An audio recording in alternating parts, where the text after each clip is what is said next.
Ayan, magandang tanghali po mga kaibigan, mga kasama. Ito na naman si Lakay. Ayan, masarap na tanghalian ni Lakay ito ngayon. Uong, ayan, kabuti, mushroom, uong bunton, ika nga sa aming mga Ilocano.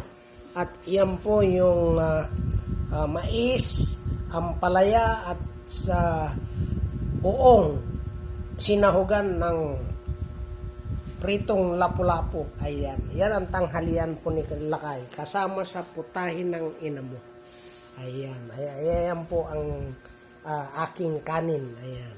So, yan ang masarap na tanghalian ni Lakay. Kaya, kanina naging agahan ni Lakay yan. At baka maging hapunan pa. Kaya, ihanda na naman ni Lakay yung aray tiis. Ayan. Sa bagay, kaunti lang naman.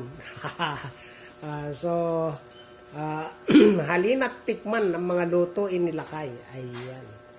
So, muli, magandang tanghali at pagpalain nawa tayo ng pong may kapal. Kain na po tayo.